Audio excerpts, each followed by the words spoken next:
l'attivo l'avranno questi signori qui, gli investitori. L'attivo delle banche centrali in verità viene in gran parte ridistribuito con i governi, ma quelli che ci guadagnano veramente sono gli investitori, mentre quelli che continuano a impoverirsi siamo noi. E non è un caso che il ministro Helmut Kohl negli anni 80 abbia insistito così tanto che anche l'Italia entrasse in questo sistema, perché noi, grazie al nostro alto debito pubblico, che dalle Francia che vi ho fatto vedere prima, non era la nostra disgrazia, era la nostra ricchezza. È proprio qui che volevano venire a mettere le mani. E oggi ci stanno fregando con questo meccanismo delle esportazioni. Pensate che l'attivo dal 2000 della Germania, delle sue bilance commerciali, corrisponde, poi lo vedremo, a più di 1700 miliardi di euro, quasi l'intero ammontare del nostro debito pubblico. A questo punto direi che abbiamo in mano tutti gli elementi per combattere i grandi fantasmi che quotidianamente ci vengono propinati dall'economia neoclassica e neoliberista, dalle logiche imparanti dell'Unione Europea. Il primo è il debito pubblico, e abbiamo visto perché è un fantasma. Perché se io governo decido di spendere per voi qui dentro più di quello che tasso, non c'è nessun creditore misterioso al quale il governo deve restituire la denaro. È semplicemente una cifra contabile che prima era all'interno dei libri contabili del Ministero del Tesoro, come spiega Warren Moser, adesso sta all'interno dei conti correnti del Ministero del Tesoro presso le banche centrali. Debito del tutto fittizio che non deve essere ripagato. Non è il debito, non è il peccato originale che i vostri figli dovranno ripagare nei decenni a venire. No, è la nostra ricchezza. Il governo deve fare così. Altrimenti la nostra economia non circola, le nostre economie in aggregato non circolerebbe valuta, non ci sarebbe liquidità. Il governo è l'unico che può emettere la valuta, quindi non lo possiamo fare. E questo lo dice molto chiaramente Alan Greenspan, per di più economista neoliberista, amico di Milton Friedman, uno dei peggiori economisti neoliberisti estremisti della storia, e dice proprio questo, che gli Stati Uniti non possono fallire sul proprio debito, perché possono sempre mettere moneta per farlo, quindi possono pagare, onorare tranquillamente tutte le scadenze che hanno con i loro investitori o con la loro cittadinanza.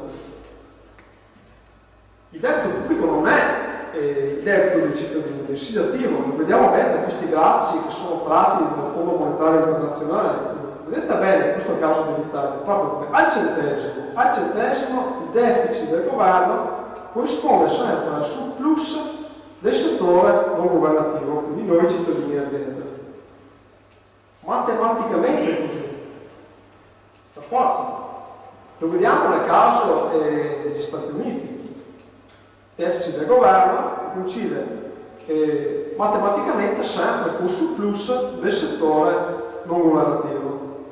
E quando invece il governo realizza dei surplus, quindi elimina il suo deficit, guardate che fine fa il settore privato. Qui siamo proprio alla fine degli anni 90, inizio 2000, non a caso, quando inizia la crisi finanziaria con la crisi dei mutui subprime, che poi esplode nel 2007, e guardate il governo poi cosa è costretto a fare per salvare il sistema finanziario che di fatto è fallito, perché generano più prestiti di tutte le riserve che ci sono circolanti, oppure se li mangia con le speculazioni più derivate. E questo è quello che ha fatto il governo. Spesa deficit maggiore del 10% per salvare tutto il sistema che nel frattempo era collassato. Un'altra cosa vediamo bene. Guardate bene questa linea blu. Questa linea blu rappresenta la bilancia commerciale. E vedete bene come nel caso degli Stati Uniti loro non sono mai stati uno Stato, un governo che si è basato molto sull'Expo, anzi la bilancia commerciale è sempre quasi stata in passivo. Questo, come dicevo prima, per testimoniare il fatto che noi della NNT diciamo che alla fine le esportazioni non sono l'unica cosa su cui bisogna puntare, anzi sono un costo per noi, non sono un vantaggio. Non a caso, tutt'oggi gli Stati Uniti sono lo Stato più ricco al mondo, con un PIL che è più di doppio rispetto a quello della Cina.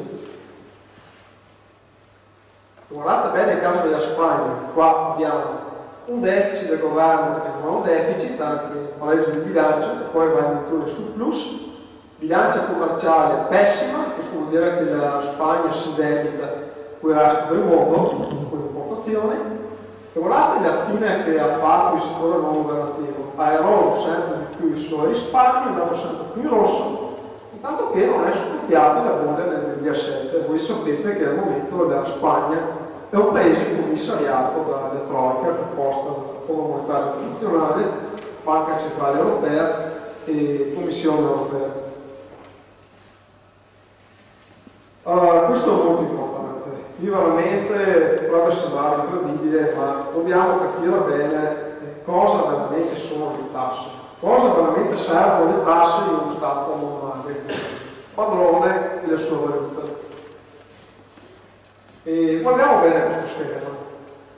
Se io governo non spendo, io governo monopolista delle valute che sono il primo che poi entro, non spendo, non immetto qui dentro nuova ricchezza finanziaria, non immetto nulla.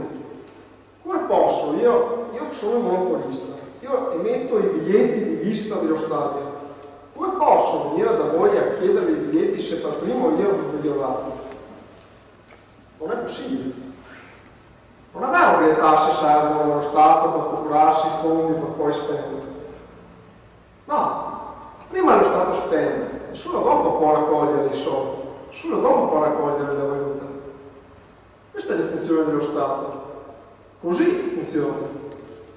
E questo lo conferma anche Ben Bernanke, che è attuale presidente della Federal Reserve, che è la banca centrale americana, il quale in un'intervista al CBS dice proprio questo al giornalista che lo stava intervistando. Noi Fed, noi governo usa, per spendere assolutamente non usiamo soldi delle tasse, accreditiamo i conti correnti delle banche semplicemente pigiando tasti sul computer. Questo fa il governo voluto sovrano. Questo oggi noi non facciamo più e dobbiamo sempre andare a chiedere soldi in prestito nei mercati dei capitali per ogni singolo centesimo che spendiamo anche per il cancellino delle lavagne. E questo matematicamente è all'origine della grave crisi finanziaria che oggi tutti noi stiamo vivendo qui dentro, senza possibilità di scampo, se andiamo avanti così. E questa faccia qua è discrezionale. Il fatto che io governo la moneta sovrana non sia vincolato dalle mie entrate per poter spendere comporta, in una situazione di crisi come quella che stiamo vivendo, se noi avessimo la nostra valuta, le tasse le potremmo azzerare per particolari settori in crisi, per particolari situazioni, perché potremmo, anzi le dovremmo probabilmente azzerare. L'MMT in particolare propone, nel nostro programma proponiamo l'azzeramento dell'IVA, perché è una tassa regressiva che colpisce con più incidenza i redditi minori che quelli maggiori, e proponiamo anche un forte abbassamento del costo sul lavoro per rilanciare, perché lo facciamo? Per rilanciare la domanda aggregata, per rilanciare il consumo. Solo così è possibile adottare un comportamento anticiclico per superare il momento di depressione. Le funzioni delle tasse, però a questo punto perché governo tassa? Perché compie questa operazione che comunque consiste in un impoverimento del settore non governativo? Lo fa principalmente per questo motivo. Il governo spende e tassa nella sua valuta fiat sovrana. Le persone a questo punto hanno bisogno, tutti gli attori economici qui dentro hanno bisogno di procurarsi questa valuta al fine di pagare le tasse. Tutti noi saremo interessati a procurarci questa valuta e solo questa valuta, altrimenti la potremmo rifiutare. Altrimenti si potrebbe creare un microfeudo all'interno degli stati che potrebbe sfaldare lo Stato e ritornare a condizioni pre-democratiche. Le persone così venderanno i loro prodotti, i loro servizi per procurarsi questa valuta, per pagare le tasse, per risparmiare e spenderle tra di loro, per l'economia, l'attività privata, perché alla fine tutti gli attori privati qui dentro hanno interesse a pagare le tasse. Non si può fare a meno di pagare le tasse in uno Stato. E la moneta così diventa definitiva nel circuito economico. Un'altra funzione delle tasse molto importante è quella del contenimento dell'inflazione, quindi se io governo spendo troppo denaro all'interno di questo settore, quando tutti voi siete già occupati, tutti voi non potete produrre di più, siamo in condizioni di saturazione della capacità produttiva. A questo punto la spesa a deficit del governo può diventare un problema. A questo punto può veramente diventare inflattiva, ma solo a questo punto, che è un livello da sogno a cui nessuna società finora ci risulta che sia mai giunta. Ci si è arrivati vicino in certi casi, ma non al 100%.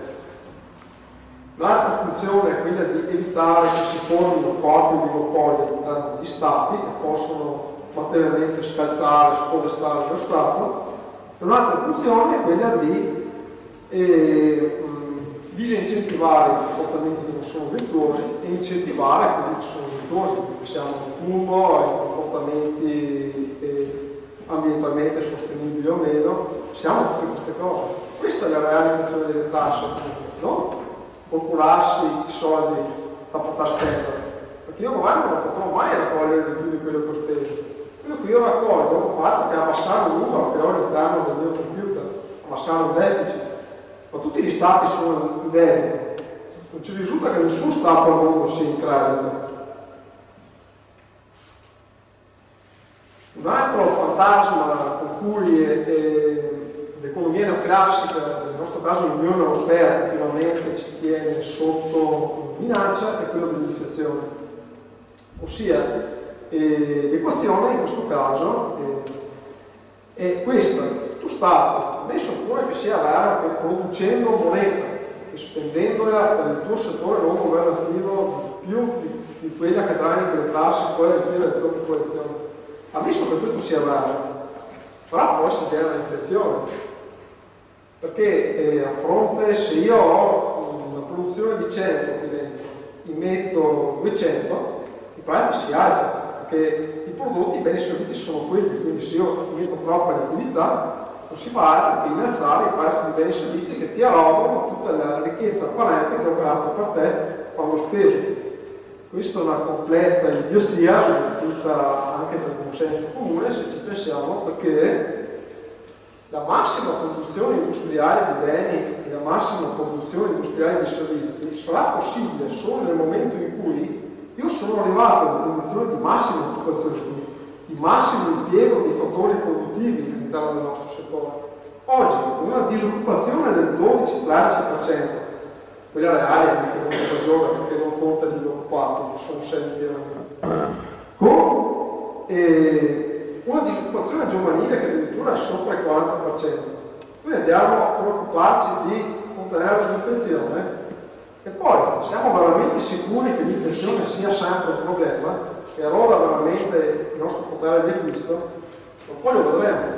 Comunque prima smentiamo il fatto che creando più liquidità, quindi se io ho forti disavanzi aumento l'inflazione. Smentiamo questo intanto.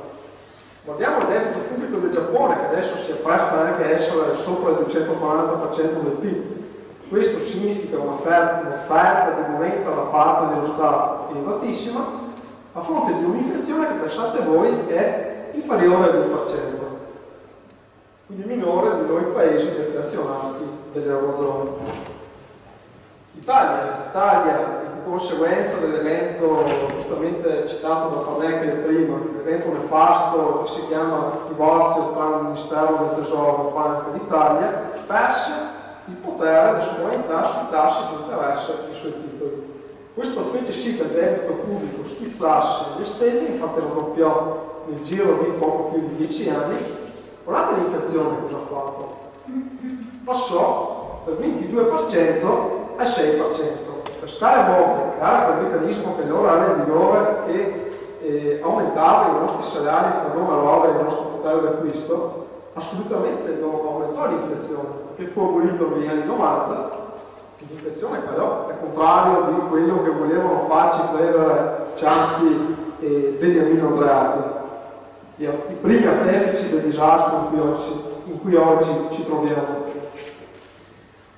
Ma al di là di questo, al di là che comunque la creazione di moneta, la spesa dello Stato, moneta sovrana, non porta automaticamente a più inflazione. Siamo veramente convinti che sia un problema l'inflazione? Lo vediamo da questi dati del database della Commissione Europea. Allora, nel 1980, pensate, avevamo un'inflazione che, come ho detto prima, era quasi del 22%. Guardate il PIL com'è. TP annuali, l'aumento annuale del PIL, siamo arrivati spesso sopra il 3%, 3,4, 3,2, 2,8, 2,86, 4, siamo arrivati addirittura sopra il 4%.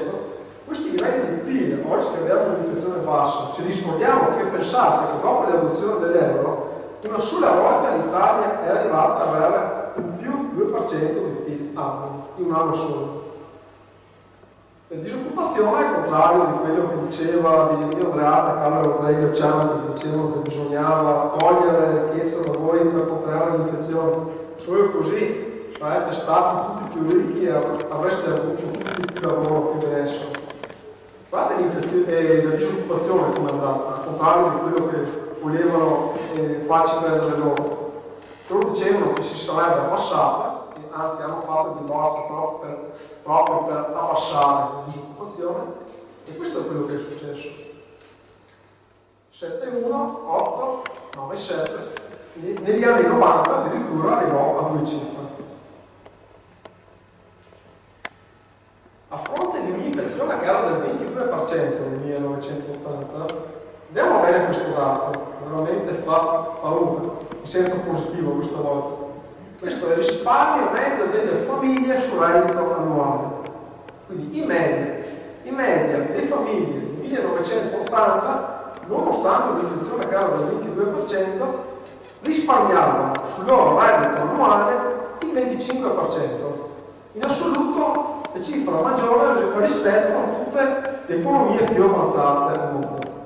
Più in alto degli Stati Uniti, più in alto della Gran Bretagna, più in alto addirittura del Giappone e del Belgio. Noi non eravamo in Zimbabwe dell'Europa. E adesso, nel 2009, l'Italia ha avuto invece la sua più bassa inflazione, pari a uno 0,76% di aumento rispetto al 2008. Guardate bene il PIL com'era. Il 2009 in assoluto è stato l'anno più disastroso della crisi in termini di reddito perso, con oltre il meno 5% di PIL su base annua. Guardate bene adesso un altro dato. La fonte è sempre l'Ocse. Il risparmio medio delle famiglie nel 2009, a fronte di un'inflazione che era dello 0,76%, si è ridotto di ben 4 volte. Prima era del 25, guardate adesso cos'è? 6,5. Con l'euro il nostro potere di acquisto si è ridotto di ben 4 volte.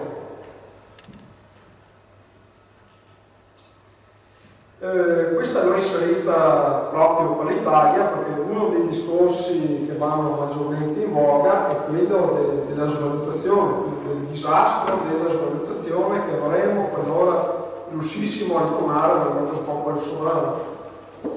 Fa un esempio classico, su YouTube circola un video molto visto che dal titolo I criminali dell'inflazione, che fa vedere un dibattito presso la trasmissione Agorà su Rai 3, in cui il dottor Paolo Vecchi del Movimento 5 Stelle veniva pesantemente insultato da due avversari, di cui un nuovo esponente d'Italia dei Valori, proprio su questa cosa qui, non so se l'avete visto. Questa è la loro logica. Se noi riusciamo a vedere le stime più pessimistiche, più autorevoli e pessimistiche sono quelle del gruppo Nomura, parlano di una svalutazione immediata in uscita che è di circa il 20%. Parimenti, con una svalutazione del 20% ci sarà un'inflazione del più 20%. Andiamo bene a vedere se empiricamente, se concretamente ciò è vero. Guardiamo questi casi storici. La Corea del Sud nel 1998 e nel 2009 realizzò due forti svalutazioni rispetto al dollaro, perché in un caso si parla del 100% di svalutazione e nell'altro dell'80%. Ma a fronte di queste forti svalutazioni, guardate bene l'inflazione come è andata, dal più 4 al più 9% e poi subito discesa, e dal più 3 al più 6%. L'inflazione non è aumentata del 100%, ma solo di pochi punti percentuali, perché nelle regole commerciali di scambio tra i diversi paesi ci sono delle logiche che fanno sì che comunque anche gli altri paesi non hanno interesse a vedersi distrutte le loro esportazioni. Quindi non è che innalzino i prezzi automaticamente, ma andranno a un livello tale da portare comunque un certo livello di scambio, che era quello precedente. Quindi non abbattere le vendite, tenere costanti se non aumentare. E questo è ancora più divertente. Guardiamo il Giappone, per il caso che abbiamo visto prima non è nemmeno lontanamente paragonabile con quello che potrebbe succedere a noi. Guardiamo cosa ha fatto il Giappone nel 2013, che è arrivato a una svalutazione del più 26% rispetto al dollaro. E come pensate sia andata l'inflazione? Che sia aumentata anche lei del più 26%? No, l'inflazione è andata sotto zero nello stesso periodo in cui lo yen si svalutava sempre di più. Al massimo è andata in più 0,68%, quindi comunque inferiore al 2%, praticamente a zero. Ma è meglio, è veramente vantaggioso avere una valuta forte? A quanto pare non sono in molti a pensarla così, che sia meglio avere una valuta troppo forte. Noi la pensano i nostri imprenditori che giustamente si lamentano perché l'euro è troppo forte, perché distrugge la loro competitività. Noi la pensa il Giappone che, come abbiamo visto, ha svalutato molto la sua valuta. Noi la pensa la Svizzera, le cui banche centrali si può fare una disposta ad acquisti illimitati su Forex, cioè sul mercato valutario di altre valute. A tutt'oggi il franco è ancora più forte dell'euro. Non lo pensa nemmeno il Brasile, che col suo ministro delle finanze Guido Mantega parla esplicitamente di guerra delle valute con tutte le altre maggiori economie. Gli altri svaluteremo anche noi. È successo anche in Italia di avere una svalutazione del 25 al 30%.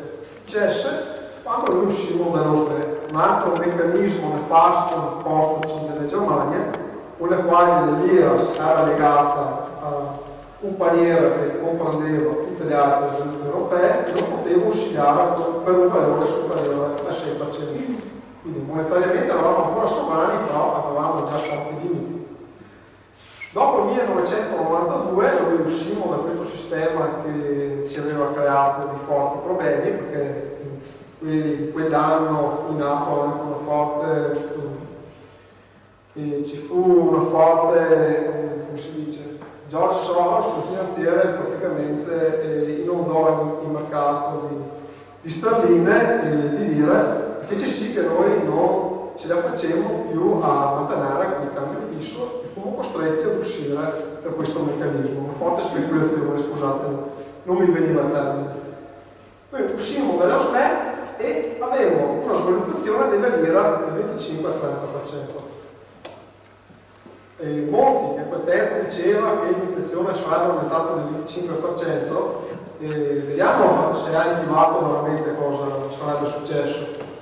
No, perché nello stesso periodo ci fu una deflazione, quindi una diminuzione dell'inflazione dello 0,4%. Altri dati sono che il debito estero col PIL dimezzò, la bolletta energetica diminuì, per dire, per replicare a quelli che dicono che andremo a fare la spesa, la scorta di benzina con il bagagliaio delle auto piene di lire. No, la spesa per le materie prime energetiche diminuì, non aumentò. L'inflazione inoltre, la forte inflazione che avevamo negli anni 70-80, era un fenomeno che alla fine non gravava particolarmente sui creditori, su noi come abbiamo visto prima. Avevamo l'escala mobile, avevamo il fatto che la valuta internamente rispetto a se stessa si svalutava molto grazie all'inflazione. Questo fece sì che i tassi di interesse reali fossero negativi o prossimi da zero, fosse molto semplice per le famiglie di allora pagare un mutuo contratto anni prima. Una casa fu un'epoca in cui i nostri genitori, i nostri nonni riuscivano a costruire delle case il cui valore oggi è elevatissimo, fu un anno di espansione del settore edilizio. Altro fantasma è quello che noi siamo stati un paese spiendaccione che giustamente si merita le punizioni dell'austerità per aver sgarrato i parametri europei. Assolutamente anche questo è un falso mito, non vero in base agli stessi dati della Ragioneria dello Stato. Noi pensate che dal 1960 al 1990, un po' prima del 1990, avevamo una spesa totale sul PIL che era inferiore a quella delle medie europee che è questa 4. poi salire leggermente negli anni seguenti, ma assolutamente non a valori stratosferici molto superiori, anzi era in media con quella che era la spesa degli altri stati. Quando tutti i media, tutti i falsari che sentite in televisione, cosa vi dicono? Che tutti gli altri erano qui, e noi eravamo qui. E assolutamente non vale quello che dicono. Questa è la spesa primaria. La spesa primaria è quella spesa delle amministrazioni pubbliche che include tutte le spese, escluse le spese per titoli, per interessi sui titoli di debito pubblico. Questa è la spesa dell'Italia, questa era la spesa della Germania e questa è quella della Francia. La Germania, purtroppo in quegli anni come testimone Andreatta, veniva a noi di dirci di spendere meno. Guardate cosa facevano loro. E questo non è nemmeno l'immagine totale di quello che spendevano, perché in quei periodi si parla di fonti neri dati da Mitterrand a Kohl per la riunificazione della Germania, soldi poi utilizzati anche per elucidare, per rimettere in sesto il loro settore industriale, poi distrusse la competitività delle nostre aziende dopo l'ingresso moderno, mentre noi venivano a dirci di non spendere, di abbassare i deficit, perché? Per rispettare i cosiddetti parametri virtuosi di Maastricht. E questi sono due esempi non macroeconomici, ma sempre per avere un'idea. Questa è la spesa pubblica, la spesa sanitaria dell'Italia in quanto al PIL, quindi al di sotto della media dei 27 paesi dell'Eurozona, inferiore a quella della Francia, inferiore a quella della Germania, della Danimarca, del Regno Unito, del Portogallo. Questo non è un paese che sta spendendo troppo, magari potrebbe spendere meglio, ma non sta spendendo troppo. La spesa militare, ammesso che in periodo di crisi, forse anche in periodo di non crisi, sarebbe moralmente corretto che sia bassissima, se non addirittura azzerata, ma noi comunque siamo al nono posto. E siamo al nono posto e in più le nostre spese militari sono incluse anche le spese per l'arma di carabinieri. L'unica spesa che è un po' superiore a quella di altri paesi è quella delle pensioni, si parla del 2% rispetto a quella della Germania, quindi non valori stratosferici.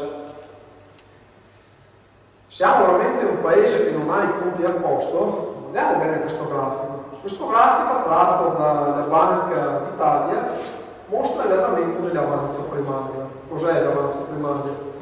La differenza tra ciò che il governo spende per noi, quello che prende da noi, escluse sempre le spese per interessi sui titoli di debito pubblico. Questo grafico ci fa vedere che dal 1992 in poi, con la sottoscrizione dei parametri dell'Eurozona, il nostro Stato non ha fatto altro che impoverirci matematicamente, sempre escludendo la spesa per interessi per il settore finanziario. E come abbiamo visto prima, quando il governo è in surplus, noi il settore non governativo siamo in deficit. Non a caso, già con la lira avevamo iniziato a avere forti problemi, perché negli anni 90 mediamente crescevamo non più come negli anni 70, 80, anche del più 5, 6, 7%, potrebbe 4%. Negli anni 90 mediamente crescevamo del 2%, un po' sotto anche, e dopo l'ingresso nell'euro ancora meno crescevamo. Adesso andiamo sempre peggio, adesso siamo in negativo. A fronte di un avanzo primario che comunque cresceva, guardate il debito pubblico, che è questo qui.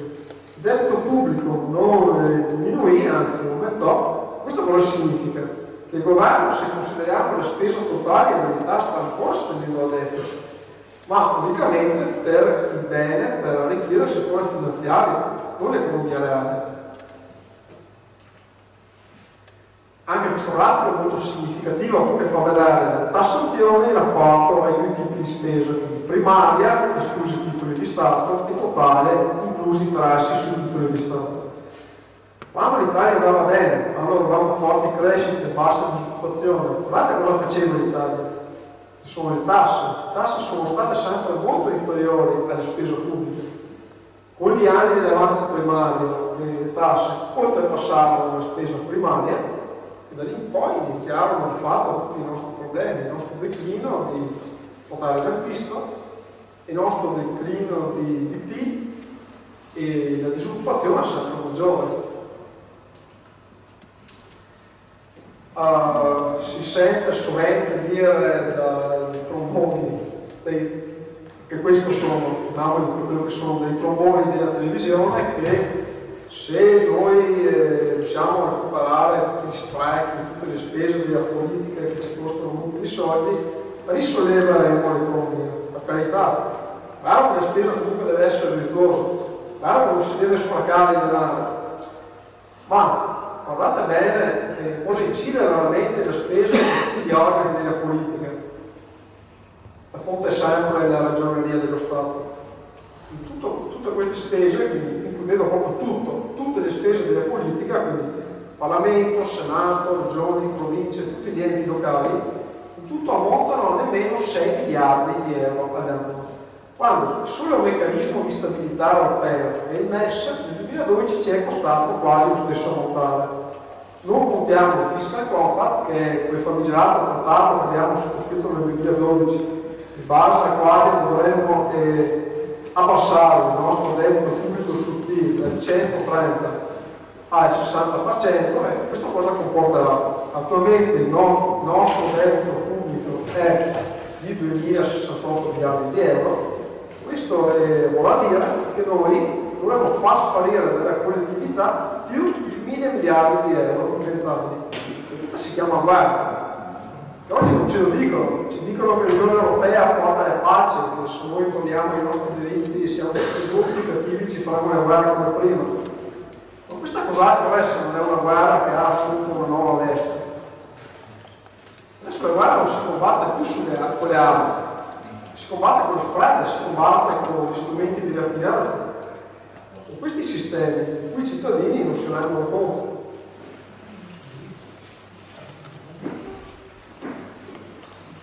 Questo è un altro grafico drammatico che illustra il gioco sport della Germania. Vediamo come prima dell'ingresso dell'euro la nostra produzione industriale era un livello molto elevato, noi eravamo uno dei primi paesi manifatturieri in Europa, se non addirittura il primo.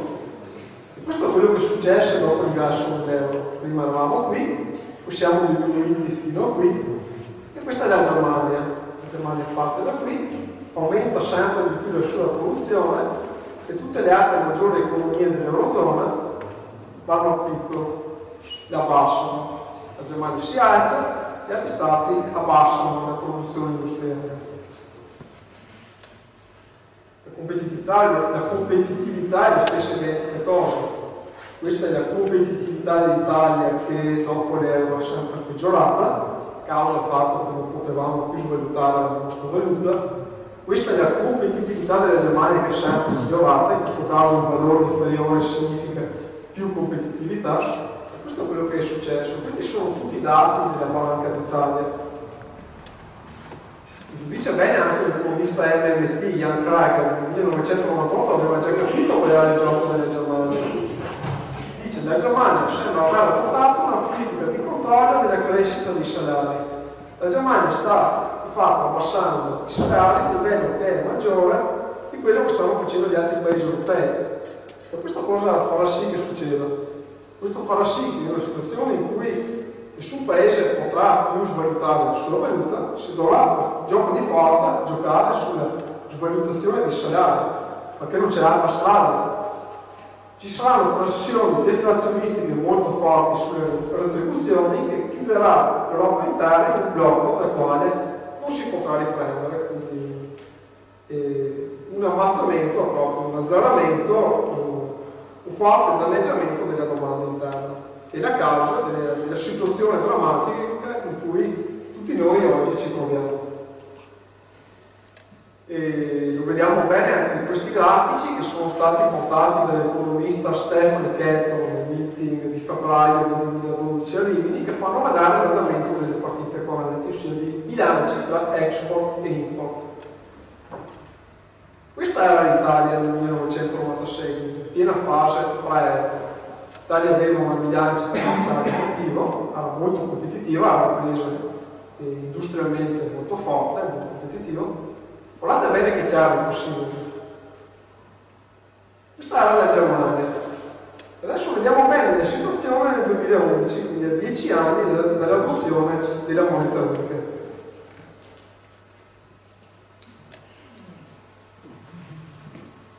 Germania è qui e gli altri sono qui. Cosa significa? In una situazione in cui gli stati non possono più produrre la moneta, sono per gioco di forza costretti a mangiarsi tra di loro la guerra e la competitività, le esportazioni. La Germania, che partiva parlando, è partita a un livello di produzione industriale, di industrie molto avvantaggiato rispetto a quello degli altri stati, è balzata qui in attivo. In passivo ci siamo dati tutti noi che con i nostri deficit di bilancio stiamo facendo la ricchezza della Germania. Questo è un articolo molto importante tratto da Repubblica Economia e Finanza del 2012 che Paolo fa vedere molto spesso nel corso delle sue conferenze, che illustra questa situazione. E come ci giudicava Standard & Poor's, ossia quell'agenzia di rating che adesso ha tagliato drasticamente il nostro giudizio, come ci giudicava negli anni, a metà degli anni 90? L'Italia, un paese che negli anni 90 aveva un'inflazione moderata del 5,8%, un deficit pubblico del 9,4%, un gravoso deficit pubblico del 124%, era giudicato da Standard & Poor's come una delle economie leader dell'Unione Europea. Cosa è successo?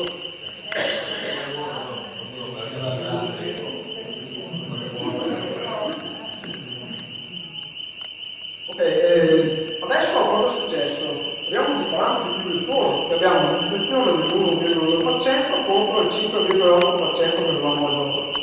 Un deficit pubblico del 3%, che è 3 volte meno di quello che avevamo allora. Solo il debito pubblico ultimamente è andato sopra quello che avevamo allora, ma fino a pochi mesi fa non era così. A fronte di cosiddetti parametri virtuosi che adesso abbiamo, oggi siamo confrontati tra i PIX d'Europa, i maiali d'Europa, le vergogne d'Europa. PIX in inglese significa maiali, è così che ci chiamano in tedesco. Altro fantasma è quello delle privatizzazioni. I tedeschi cosa dicevano? Potete privatizzare, potete vendere i vostri gioielli di famiglia, perché siete stati troppo spendaccioni, avete debito troppo alto, abbiamo visto che in verità componente sovrana è debito trasportato. Questo è quello che hanno fatto i governi di sinistra e tecnici negli anni 90 e qualcuno anche negli anni 2000, governi di destra in questo caso. Questo è l'anno delle privatizzazioni e questa è la variazione di prezzi di servizi che prima erano arrivati dallo Stato e che sono tutti aumentati di prezzo, anche sopra il 100% o comunque vicino sopra il 50%. Questo perché? Uno Stato che è monopolista della sua valuta, come abbiamo testimoniato prima, non ha più la necessità di fare cassa, perché le entrate non gli servono per spendere. E questo è. Noi paradossalmente potevamo avere ancora minori negli anni 90 i prezzi. Gli unici prezzi che adesso si sono abbassati sono prodotti farmaceutici, servizi telefonici, energia elettrica sarà portata con limitazione, ma a fronte di mancati nuovi investimenti in questi settori, anche di aumentati licenziamenti, di numerosi servizi, di numerosi farmaci non più mutuati dal Servizio Sanitario Nazionale, c'è stato anche l'aumento di ticket. Il gioco della Germania lo vediamo bene anche qui. Queste sono le privatizzazioni, il modello della privatizzazione della Germania. Vediamo bene che la Germania, che questa linea blu qua in fondo, ha venduto poco sui gioielli di famiglia.